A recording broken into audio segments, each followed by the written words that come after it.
Después del libro de Juan Aguado, que es un testimonio de un protagonista, ahorita tenemos con Diego Lucero Sueños Guajiros, que es un libro de un testigo, es decir, de un niño de aproximadamente 5 años que experimenta la ausencia de un padre y que no entiende por qué, ¿no?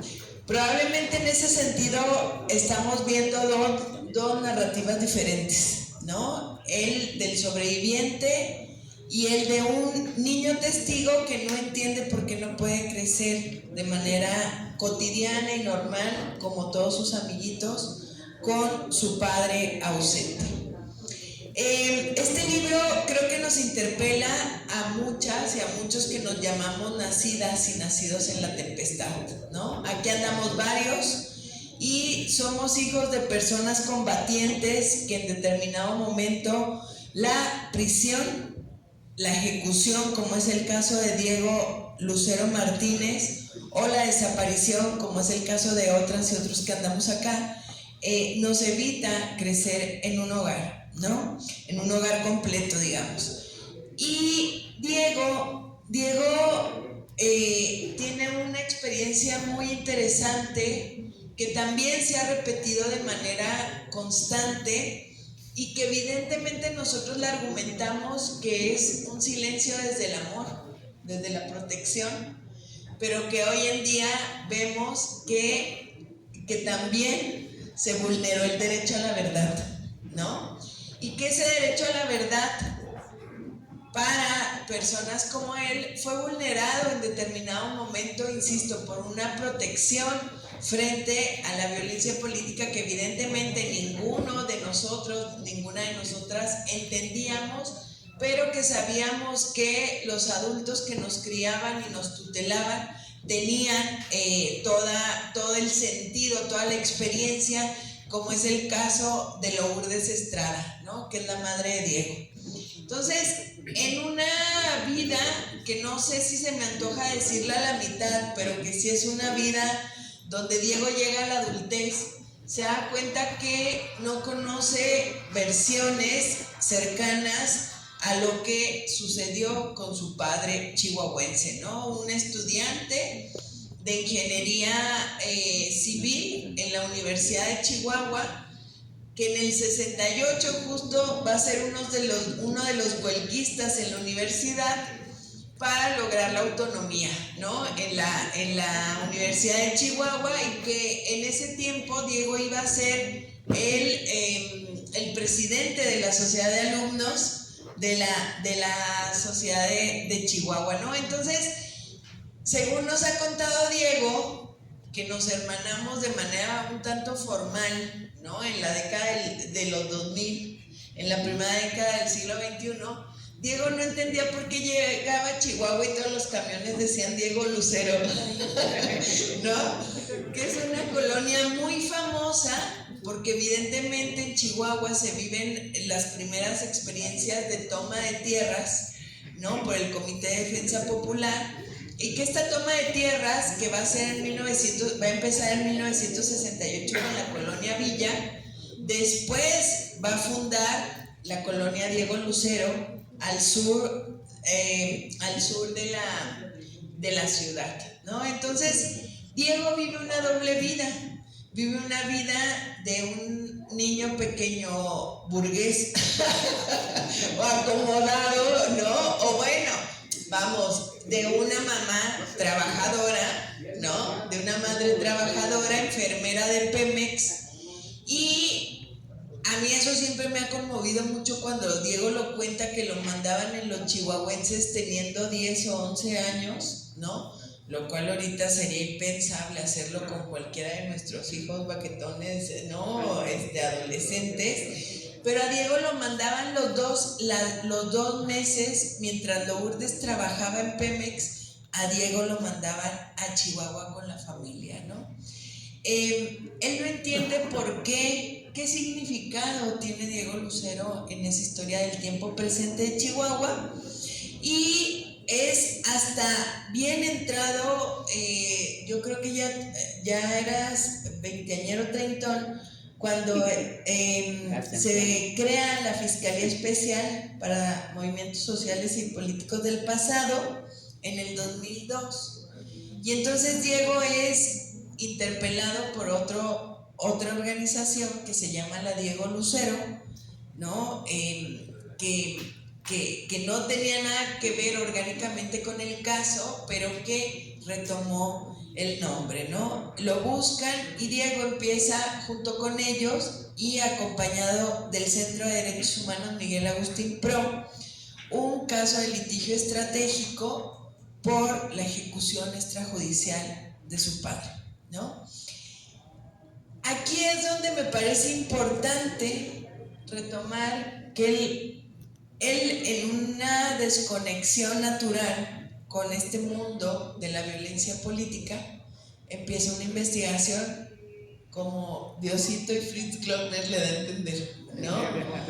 Y Carlos Montemayor y Jesús Vargas se va acercando pues con una serie de personas, con nosotros los nacidos en la tempestad también, se va acercando y él concreta casi, o sea, muy rápido este texto, ¿no?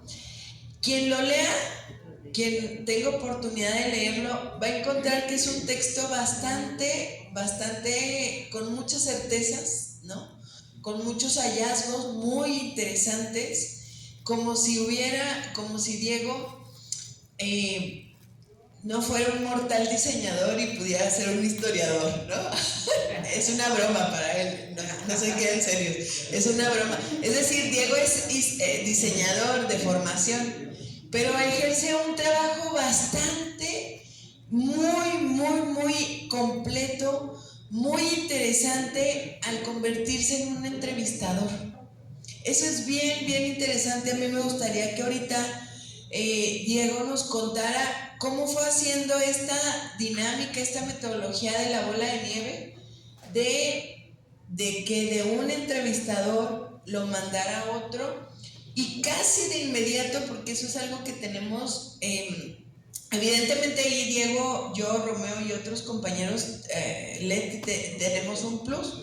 La gente que regularmente vamos a entrevistar nos tiene confianza, ¿no? No tenemos que crear esa relación de confianza que acompaña a estas entrevistas de historia oral, pero es bastante interesante, es decir, te tuviste que hacer historiador en muy poco tiempo, ¿no?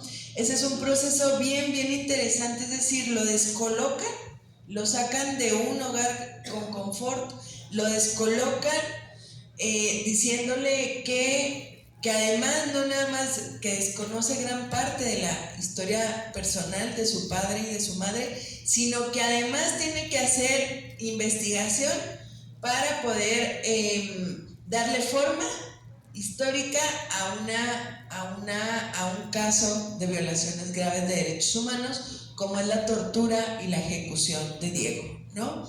Yo cuando leí las dos versiones, la primera tenía algunas lagunas de información, pocas, ¿no? Muy pocas. En la segunda agrega esa información no lograda en la primera edición, ¿no? Y es bien interesante porque además es genuino. Quiero saber quién fue mi papá, ¿no? Y en ese saber quién fue su papá, me da risa porque se mete la genealogía de 2 o 3 grupos armados, ¿no? Siguiéndole la pista, y eso es mucho de lo que intentaba decir ahorita. Ningún insurgente se queda en un solo lugar, ¿no? Y al no quedarse en un solo lugar va generando diferentes relaciones sociales y evidentemente insurgentes, ¿no? Diego intenta en este sentido lograr cuando Diego Lucero Martínez se convierte en un insurgente, ¿no? Ese es un primer momento que necesita develar. Segundo, cómo se mueve en la clandestinidad, ¿no? La clandestinidad que no conoce Lourdes, la clandestinidad, y entonces tiene que ir a pedir ayuda a personas que, insisto, no conoce Diego y que tiene que ir fraguando la relación inmediata de confianza en ese sentido, ¿no? Y la tercera es cómo lo expone justo en un contexto general donde se están creando un poco más de 30 organizaciones político-radicales en nuestro país, ¿no? Diego tiene que parar, que es esto lo que decíamos, ¿cómo delimitas el tiempo? Pues en lo que me sirve para contestarme mi planteamiento, ¿no? Mi problema de investigación. Y en este caso, pues es muy interesante el uso de tiempos que hace Diego en su narrativa, porque él empieza con la muerte reciente de su padre, ¿no? Y tiene que terminar con la muerte de su padre también, pero en ese sentido la ve ya con otra distancia. Ya no la ve, con esto cerraría, Diego, para que tú nos cuentes de este proceso de investigación y de escritura que hiciste, pero a mí me parece que ya al final es finalmente terminaste contándole al niño Dieguito, a Diego, ¿no? El Diego adulto termina contándole, mira compa, esto fue lo que pasó, este era tu padre, estos son los derroteros, esto es lo que lo que experimentó, y finalmente estamos a cuentas, ¿no? Investigué finalmente cuál era esa ausencia, esa figura en oscuro, ¿no? Que te acompañó toda tu vida, pero que no la enfrentaste en determinado momento, y el Diego adulto le regala, ¿no? En un juego de quedar a mano, le regala al niño Diego la explicación que le hubiera dado posiblemente tranquilidad, pero que evidentemente en un constructo de sentido común y en un constructo de historia, tanto individual como colectiva, no lo pudo lograr siendo un niño, y su deuda queda saldada, no nada más al perfilar el grupo Los Guajiros o Grupo N, ¿no? Que es el grupo encabezado por Diego Lucero Martínez, sino evidentemente nos muestra una época tanto en Chihuahua como en la Ciudad de México, y finalmente pues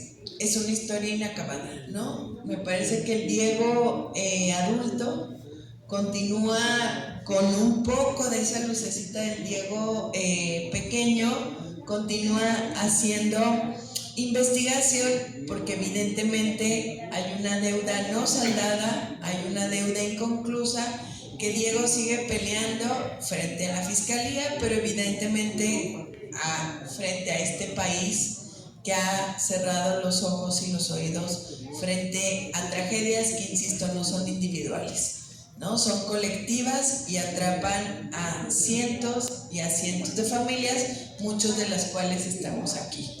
Pues muchas gracias, Diego, por tu trabajo. Evidentemente no nada más es un diario anecdótico, sino que es un trabajo al cual nos hemos referido muchas historiadoras e historiadores, pero también que ha sido un trabajo que ha acompañado el litigio por justicia en el caso de tu padre. Muchas gracias, querido carnal.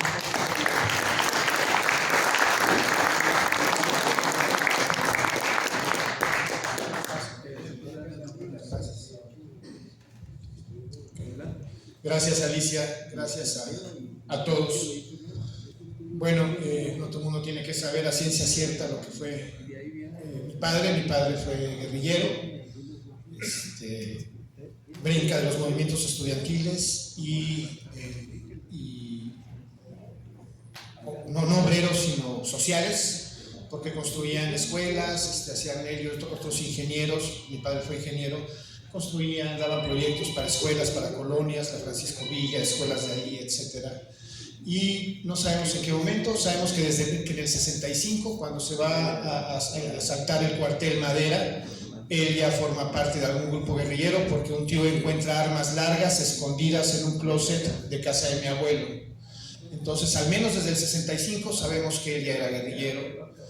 Lo expulsan de Chihuahua, lo corren de la universidad por esa huelga, le avisan que no va a encontrar trabajo en todo el estado, emigra con mi madre, llegamos a la Ciudad de México, bueno, a la hoy Ciudad de México, y ahí ya él termina de darle forma a este grupo que Lucio bautiza como los Guajiros, porque ellos no se habían puesto nombre, porque mi padre dedicó sus últimos 2 o 3 años de vida a integrar a los diferentes grupos y expresiones armadas que se estaban dando por todo el país, ¿no?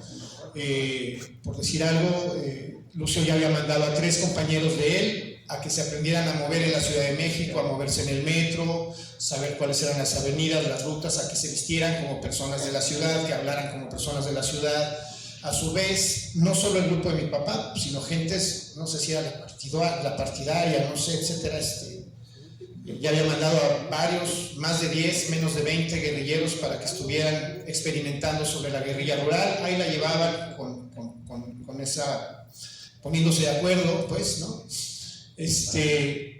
En esas estaban, y en enero del 72 planean 2 triples asaltos, él y Raúl Ramos Zavala. Vicky nos lo confirmó a mi mamá y a mí, que Raúl Ramos Zavala llegó con ella y le dijo: oye, unos compas de Chihuahua nos están ofreciendo hacer algo en Monterrey.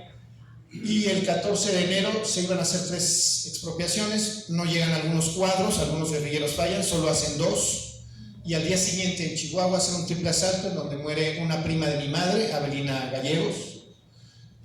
A mi padre lo ejecutan a otros 2 guerrilleros, a uno le aplica la ley fuga, otro se les muere la tortura, lo declaran muerto, ahorcado, pero bueno, pues se ahorcó con su camisa, según la policía, con los pies apoyados en el piso, y el cuello parece que cuando tú te ahorcas anatómicamente es imposible que tu cabeza quede hacia atrás, siempre queda hacia adelante, y la fotografía explica que fue evidentemente un asesinato político, ¿no? Una ejecución, o se les muere la tortura, algo así. Mario Pérez, así es, ¿no? De hecho, Adolfo Lozano también participa ahí. Cuando iban a expropiar unos aguinaldos de Pemex, también hay un lacandón, que es Jorge Po, que están tratando de agarrar los carros y se arma una balacera en Satélite. O sea, ya estaban participando varios grupos en realidad, ¿no? Ya no era nada más el grupo de mi papá. El grupo de mi papá le da las armas a los procesos, a los llamados procesos, para suprimir la expropiación, etc. Lo torturan y lo ejecutan extrajudicialmente. Sabemos esto, hay una certeza evidente, porque ya en las instalaciones de la policía lo carean con otro guerrillero detenido, que era Marco Rascón. Le dicen, dejan de madrear a Marco para sentarlo frente a mi papá, le dicen: te presentamos al señor Raúl Díaz, que era el alias de mi padre. Antes de que Marco hable, mi papá dice: yo no lo conozco, y Marco dice: si este cabrón dice que no me conoce, yo también digo que no lo conozco. Y después, en 3-4 horas, entran a la celda de Marco y le dicen: ya le dimos en la madre al pendejo de tu jefe, se quiso meter a una casa de seguridad. Y dije: no mames, o sea, si me acaban de carear con él, ¿no? Además está la declaración, de hecho, en fin, yo siempre crecí sabiendo quién fue mi padre. Mi madre siempre me lo dijo, siempre estuve orgulloso de él. Sí, como dice Alicia, yo le mentaba a la madre. Como dice Fritz Glockner, al niño, a nosotros como niños nos valían madre los niños pobres del mundo. Nosotros queríamos a nuestros papás, a nuestras mamás. Pero bueno, como adulto, cuando te das cuenta de quién fue tu padre, del valor de él, y evidentemente de todos ustedes que están aquí, desde el más conocido como Lucio Cabañas hasta el guerrillero más anónimo o menos conocido, merecen todo nuestro agradecimiento, toda nuestra gratitud, toda nuestra admiración, porque no era una decisión fácil la que tomaban. Estaban jugando a la vida todos, ¿no? Entonces, bueno, a pesar de saber quién fue él, estar orgulloso y demás, en realidad sabía que sí, que era de los líderes. Nos enteramos de ahí que habían fundado la colonia, ¿no? Con mucho orgullo. Cuando yo jugaba voleibol y después fui coach, llegué una vez a Chihuahua, en el 98, 99, en una universidad. Yo iba como coach de un equipo y pasábamos del centro y los camiones decían Colonia Diego Lucero, y Colonia Diego Lucero, y Diego Lucero. Y mis chavos, mis jugadores me decían: mira, Diego, ahí va tu camión. Y yo les decía: sí, es que hay una colonia que así se llama, ¿no? Mi assistant coach me preguntaba: oye, güey, tú eres de aquí, ¿no? Le digo: sí. ¿Y eso qué? ¿Qué pedo? ¿Qué chingados, no? Le yo es que es una colonia que le pusieron así en honor a mi padre porque mi padre fue tal, bla, bla, bla. Y dice, ay, no más, no, seas mamón. No, sí.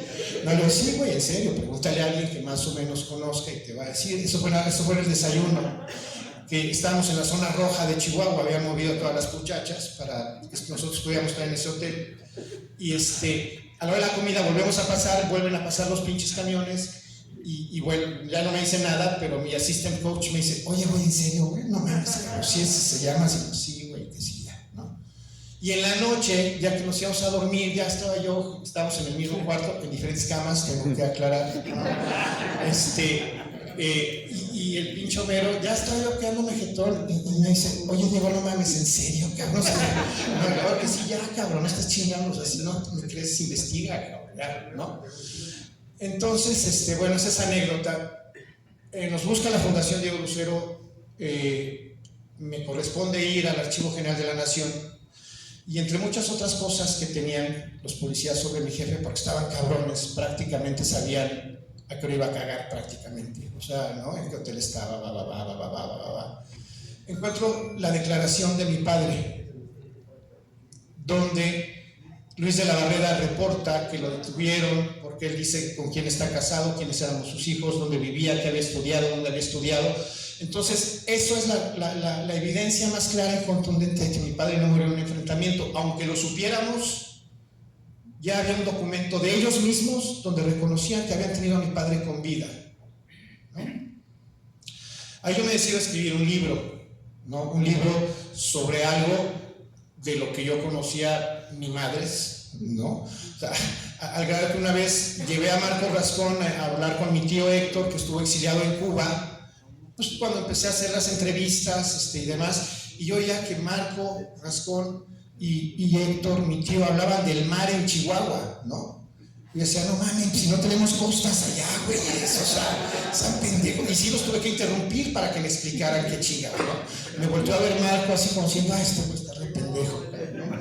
Y ya me explicó, a ver, cabroncito, mira, el mar significa movimiento de acción revolucionaria, y venía de acá. Y yo así con el pinche mapa de Chihuahua y buscando todavía alguna playa, algo así, y pues no, ya ahí me enteré que no había mar en Chihuahua. Entonces, bueno, me ayudó mucho Fritz, me ayudó mucho Carlos. Fue algo bueno porque fue tan brutal y tan doloroso lo que le hicieron a mi padre. Le entregan el cuerpo a mi abuelo con la consigna de que no abran el féretro. Por supuesto, a las 3 de la mañana mi abuelo no soporta no despedirse de él. Abren el féretro y se dan cuenta de que le faltaban uñas y de todo lo que solían hacer. Y Kiko Pizarro, que él se asume como el Sancho Panza de mi padre en sus últimos meses de vida, que después fue director del Diario de Chihuahua, me dijo, Diego, qué bueno que decidiste hacerlo porque nosotros no queríamos escribir nada de eso por respeto a ustedes. Ismael Hernández, que en el libro aparece como José Luis Vilchis, él vivió con mi padre desde el inicio del grupo y no le había contado a historiadores, ni a periodistas, ni a escritores, ni a investigadores nada sobre todo lo que él había vivido, pero a mí me lo contó, ¿no? Entonces pudimos más o menos recrear la fundación de ese grupo, el transitar, cómo fueron avanzando. Y bueno, normalmente esto sería todo. Antes de pasar a leer un texto, por lo importante de la fecha, por lo importante del evento, voy a leer algo que escribí hace un año, porque hace un año se cumplieron 50 años de su ejecución.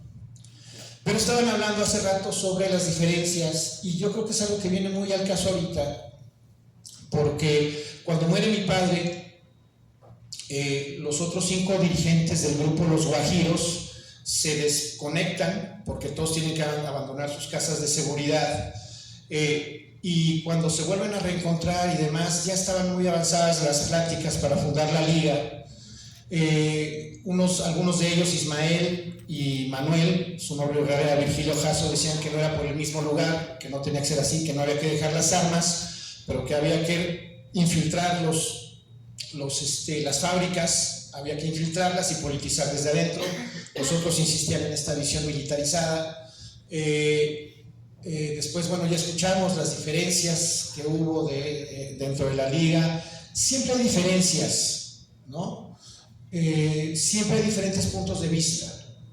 Y traigo esto a colación, aunque mañana vamos a hablar de eso, sobre, por ejemplo, lo que está haciendo la Comisión de la Verdad. No pienso que sea algo bueno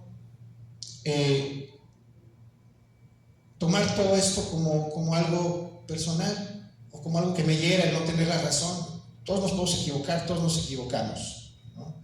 Tenemos que tomar esas cosas, esos diferentes puntos de vista. No es que sabes que si es a putazos y si es a madrazos, cabrón, porque no entienden de otra y es así o es, bueno, muy respetable, ¿no?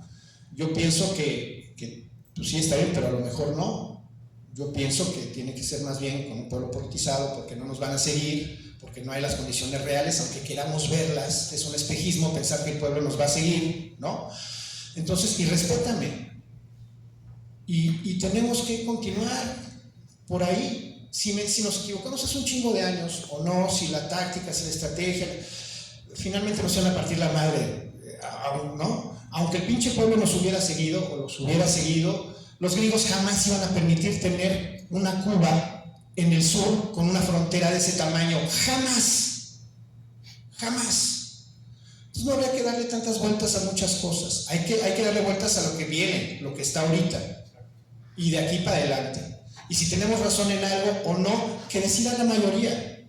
Y no guardar rencores, ni frustraciones, ni madres, es que yo tenía la razón porque yo te dije. Somos adultos. Hay que comportarnos como tal. Eso fue como un break, y voy a tratar de leer, espero poder hacerlo, algo que escribí hace un año cuando se cumplieron 50 años y que editamos la segunda edición. Bueno, no sé, mucha gente seguramente leyó la primera edición, no sé qué tantos habrán leído la segunda. Yo hace 15 años que empecé a escribir ese libro, me tardé 5 años. Obviamente yo no sabía, yo dije esto, no mames, ahorita en chinga, 5 o 6 meses me chingo esto. Entrevisto a la jefa, a mis tíos, a Marco, a 2, 3, no hay pedo. Nos tardamos 6 años en la investigación, etcétera, ¿no? Entonces, mis respetos a los historiadores, los chingones, no a los Pati Chapoy de la guerrilla, ni a gente no tan seria, torturadores de la historia, le llama mi cuate Fritz. Entonces, bueno, esto lo escribí hace un año y con esto cierro, porque creo que es importante, espero poder hacerlo. Dice, poco más de medio siglo de permanente y profunda presencia, de que quisieron borrarte de nosotros, pero solo lograron que la certeza, justicia y fortaleza de tus ideales, convicciones y luchas se enraizaran con más firmeza, no solo en quienes te conocimos, amamos y disfrutamos, sino en la historia de una sociedad y un pueblo que te tiene más presente que nunca, que rebeldemente se aferra a recordarte, a no soltarte y a no dejarte ir. Se cumplen 51 años de que tu amor por los demás y la ignorancia y bestial brutalidad de quienes se decían autoridades inundó y desbordó tu existencia. Pensaron sentar un precedente violándote el más valioso de tus derechos humanos, que es el derecho a la vida. Pero no sabían que en tus 28 años de recorrerla ya la habías gastado fecunda, plena, ferviente y amorosamente con todos nosotros, porque la habías dedicado a lo más trascendente, lo que consideraste importante de vivirla, entregarla a los olvidados y desposeídos de siempre. Tu ausencia se ha fundido en nuestra travesía y nos ha llevado a vivirla intensamente, sufriendo y disfrutando sin recato en todo momento de ella. Esa entrega te mantendrá vivo por generación tras generación junto a quienes se definieron en tu misma dirección, o sea, todos ustedes y muchos que no están aquí. Mientras que aquellos que apostaron por perpetrar criminalmente, torturar, desaparecer o ejecutar extrajudicialmente seguirán muertos en vida, turbados y traumados por los tormentos que enfermizamente disfrutaban propinar. El principal de todos ellos falleció recientemente, aunque desde el 2 de octubre de 1968 estuviera de sobra en este plano, estorbando, robándonos aire y seguramente se aferraba a respirar porque sabía de lo bestial, brutal, dantesco y criminal de sus actos y decisiones. Tenía miedo porque intuía lo que le espera. E igual que él, todos los que le siguieron, acompañaron y besaron sus empoderadas botas, están desde hace mucho en el lodazal y chiquero de la historia, de donde nadie nunca los podrá sacar. Estoy increíblemente orgulloso de ser tu hijo. Y ya.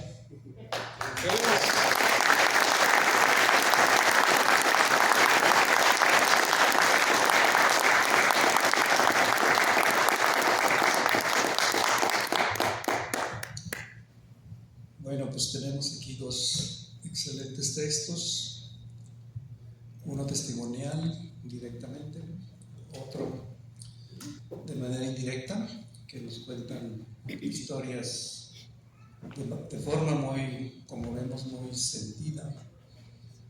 Entonces, bueno, pues ahora ustedes si tienen alguna pregunta, algún comentario respecto de alguno de los libros o de los... Camilo. Desde acá, Sale. yo quisiera referirme a la reacción político-social que se generó a partir de los golpes a inicio del 72 al movimiento. Que prenda el bueno. Ya aprendió. De la reacción político-social que se generó a raíz de la represión y detención y asesinato de compañeros de los guajiros.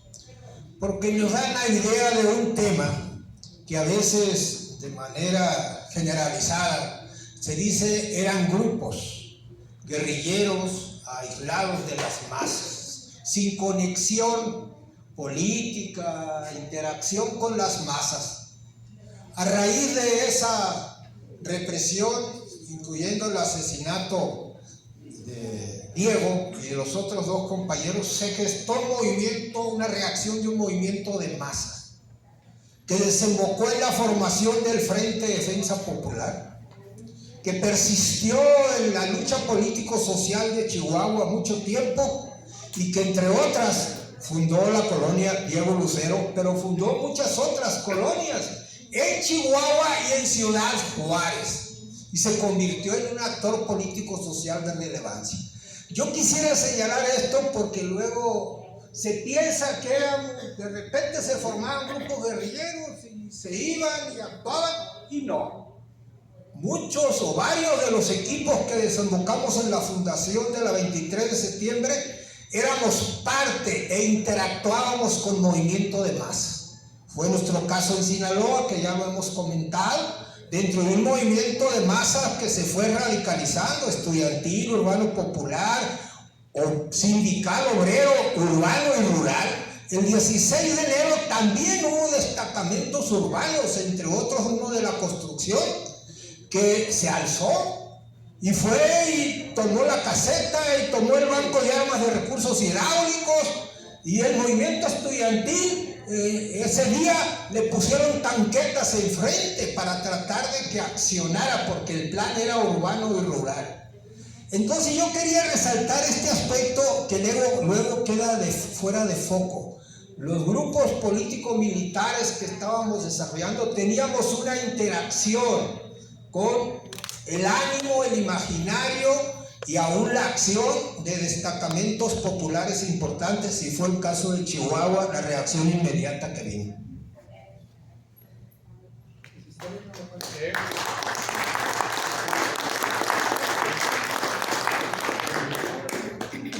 ¿Alguien más quiere intervenir?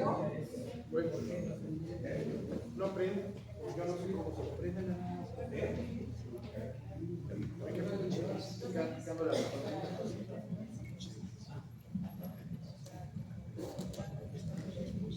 Bueno, yo quiero hacer dos breves comentarios.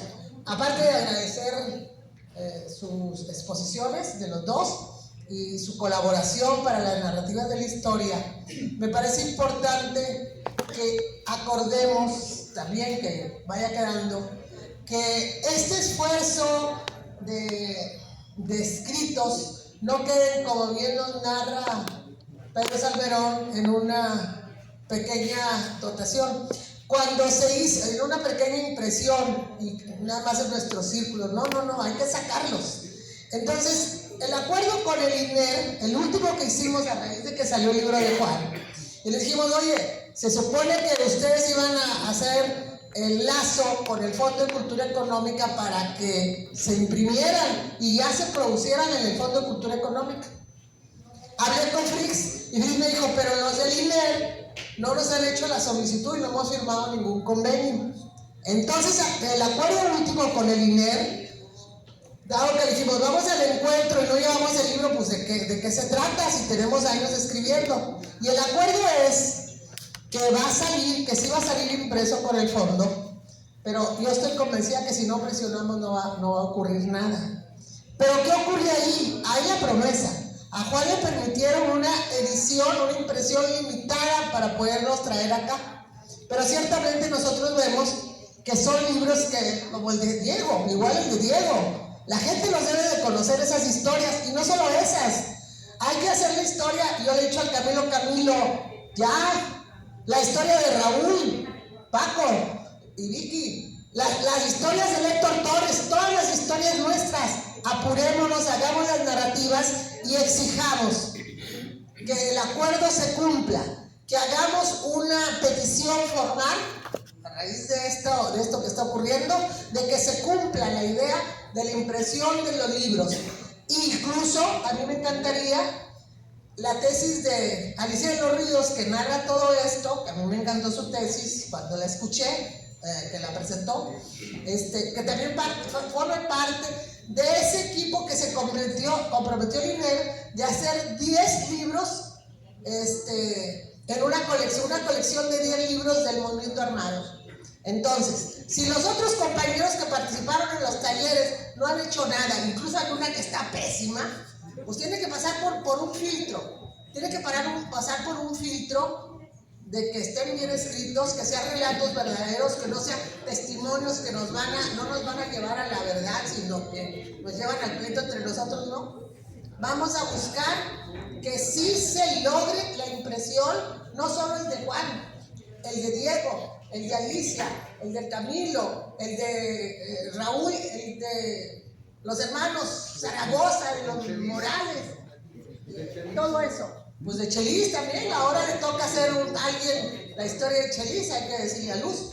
En fin, todas las que podamos. Pero si nosotros, una cosa es la petición y que la institución nos cumpla, pero si nosotros no escribimos y lo hacemos bien, y ya sabemos que no está facilito, no es de hacerlo en un año, pero compañeros, con las nuevas tecnologías, con la coadyuvancia de historiadores, amigos, de buenos editorialistas, eso puede salir. Entonces una primera propuesta, hagamos de esta reunión, ya cuando vayamos a conclusiones, una carta formal de petición al INER y al Fondo de Cultura Económica, que la serie vaya, y si sale un libro que lo sacan, salen 2 que salgan, pero que sí le ponga atención a esto que inició Pedro Salmerón, y como sabemos, pues no ocurrió. Esa es una.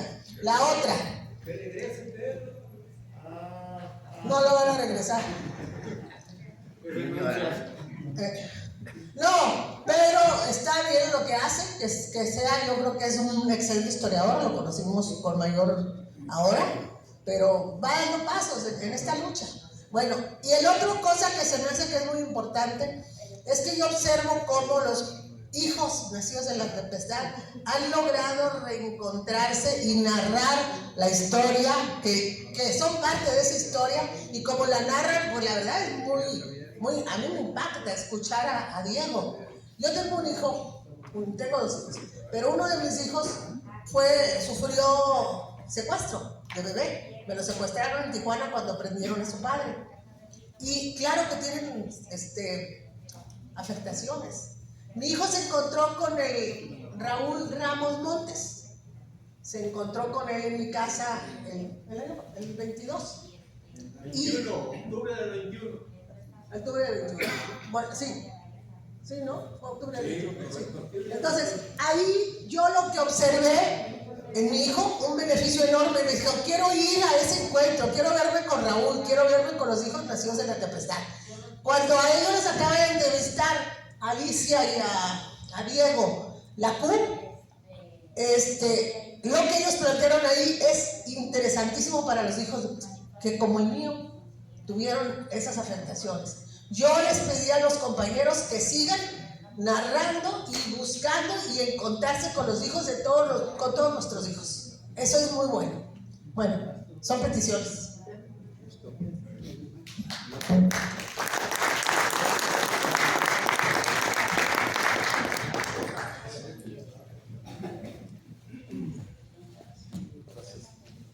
Compañeros, yo creo que hay que, me parece muy importante que se haga todo esto, esta conmemoración, etcétera, etcétera, ¿no? Yo creo que hay muchas cosas loables aquí, pero me parece que hay que decir algo. Si ustedes recuerdan, después de la Segunda Guerra Mundial, el imperialismo norteamericano, el gobierno de Estados Unidos, que controla los medios de comunicación masiva a nivel de Latinoamérica, generó una opinión pública anticomunista y se fue duro para destruir todo lo que se llamara o se apellidara comunista, incluida la Liga Comunista 23 de septiembre, o en primer lugar, porque se llamaba así, Liga Comunista 23 de septiembre. Es decir, lo que quiero decir es que las generaciones de luchadores sociales después de la Segunda Guerra Mundial no confrontaron esa opinión pública, no entendieron que había que crear una contraopinión pública que generara eso. Y ahora vemos un Biden, ahora vemos un Trump, ahora vemos etcétera, etcétera. O sea, vemos una opinión pública antiorteguista, antinicaragüense, que hace caso omiso de lo que hace Estados Unidos. Y eso yo creo que tiene que ver con todo este proceso del movimiento armado. Hay que construir eso, una opinión pública que defienda el ser comunista, que reivindique el ser comunista, porque ser comunista es defender a los pobres, como decía Lucio Cabañas, es defender a los jodidos, es defenderse como oprimidos y como explotados, ¿verdad? Eso es ser de izquierda, eso es ser comunista, y por lo tanto eso es lo que hay que construir, porque no se ha hecho, nada más. ¿Algunas preguntas sobre los libros o comentarios? ¿Qué hora nos queda hacer? Creo que en 15 minutos nos dan las gracias aquí, entonces. Bueno, primeramente, pues gracias a Pedro Salmerón por esas palabras. Se me hace que fue muy generoso. A veces yo pienso que no me amerita tanto halagos, me siento halagado, ¿no? Pero creo que esa fue la intención de presentar una historia integral, no parcial, ni tampoco reducida al ámbito personal. Incluso cuando yo lo termino y lo presento en el taller, algunas gente decía, pero ¿por qué no escribiste sobre tu vida? Pues es que esa es mi vida, ¿no? Ellos querían que habláramos o que hablara sobre cuestiones personales, familiares, dolor, cosas así. Digo, pues sí puede ser importante y todo, pero no, yo más bien es lo integral, ¿no? De ver cómo un fenómeno incide en otro y así nos va marcando el derrotero. Y otra cosa que yo debo reafirmar era que algunas gentes me han dicho, yo me quedé en el movimiento social porque entre la guerrilla y el movimiento social yo opté por el movimiento social. Y entonces yo respondo, es que todos veníamos de los movimientos sociales, ¿no? Y y ahí nos fuimos formando. Y entonces fuimos tomando las decisiones, uno de una manera muy drástica o tajante, y otros simplemente dimos el paso que esperábamos, otra gente esperaba que nosotros lo diéramos, ¿no? El caso del movimiento espartaquista en el sur de Nuevo León, cuando se hizo un proyecto de trabajo, se creó una organización que se llamaba Frente Democrático Campesino, en toda la zona de los municipios de Terán, Linares, Montemorelos, Rayones, donde todavía había tiendas de raya, donde había haciendas de 50,000 hectáreas que ya tenían que ser repartidas, entregadas a los campesinos, pero no se hacía, ¿no? Y seguía la explotación y el robo y el saqueo y el abuso, incluso el derecho de pernada. Estamos hablando de los años 40, 50, 60, ¿no? Cuando las ideas de los espartaquistas, el movimiento espartaquista, empiezan a llegar a esas zonas, la gente se organiza y empieza a luchar por la demanda de su tierra, de devolución, de aplicación de la reforma agraria, etc., ¿no? Pero rápidamente se dan cuenta que no van a avanzar.